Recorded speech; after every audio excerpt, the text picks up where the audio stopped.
নিহতের সংখ্যা 19, 50-এর উপরে হবে। এটা ফাইনাল ফিগারটা আমরা যখন চূড়ান্তভাবে বিভিন্ন জায়গায় আমরা খোঁজ খবর করছি তখন আমরা এটা বলতে পারবো। আমাদের এখানে আমাদের মাননীয় উপদেষ্টা মহোদয় স্বরাষ্ট্র মন্ত্রণালয় উনি এসেছিলেন, উনি দেখে গিয়েছেন।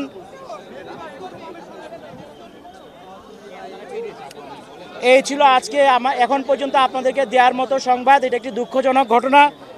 আমরা এটার জন্য আমাদের যারা মারা গিয়েছেন এবং যারা আহত হয়েছেন সবার আরোগ্য কামনা করছি এবং ফ্যামিলির প্রতি আমাদের সমবেদনা জ্ঞাপন করছি এবং আমরা আমাদের সর্বোচ্চ চেষ্টা দিয়ে যতটুকু সম্ভব উদ্ধার কার্যক্রম চালিয়েছি। সবাই মিলে সহযোগিতা করেছে, ভলান্টিয়াররা সহযোগিতা করেছে, স্থানীয় স্কুল কলেজ প্রশাসন সহযোগিতা করছে। সবার মাধ্যমে আমরা কাজটা মোটামুটি শেষ পর্যায়ে নিয়ে এসেছি। যারা নিহত এখনো তাদের পরিচয় আমরা জানতে পারি, সময় লাগবে। Hire Google TV, endless color, smart living.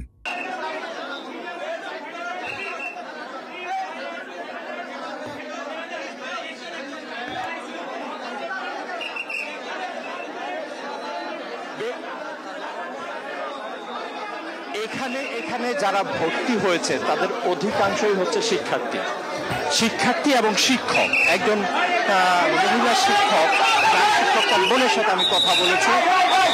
বেশিরভাগই কিন্তু শিক্ষার্থী এবং শিক্ষক তারা ভর্তি হয়েছে এবং ফায়ার সার্ভিস কিন্তু এখানে বড় একটা সূত্র হিসেবে কাজ করেছে এবং সে জায়গায় হচ্ছে এ বিষয়ে হয়তো পরবর্তী সময়ে এখানকার যে কর্তৃপক্ষ রয়েছে জাতীয় বার্ন ও প্লাস্টিক সার্জারি ইনস্টিটিউটের, সেই কর্তৃপক্ষ একটি আনুষ্ঠানিক ব্রিফিং দেবে সেটি আমাদের জানিয়েছেন। তবে সেটি এখন নয়, কারণ তারা এখন পুরো চেষ্টা করছেন তাদের সমস্ত দিয়ে যাতে এই পরিস্থিতিকে তারা মোকাবেলা করতে পারেন এবং যারা আসছে তাদের দ্রুত চিকিৎসা দিতে পারেন। এবং যেহেতু একটি অন্য রকমের পরিস্থিতি এখানে চলছে, যে পরিস্থিতির প্রস্তুতি ছিল না, সেক্ষেত্রে একটু বিশৃঙ্খলা রয়েছে। আর সেই শৃঙ্খলা নিয়ন্ত্রণের জন্যই কিন্তু র্যাব সদস্যদের নিয়ে আসা হয়েছে।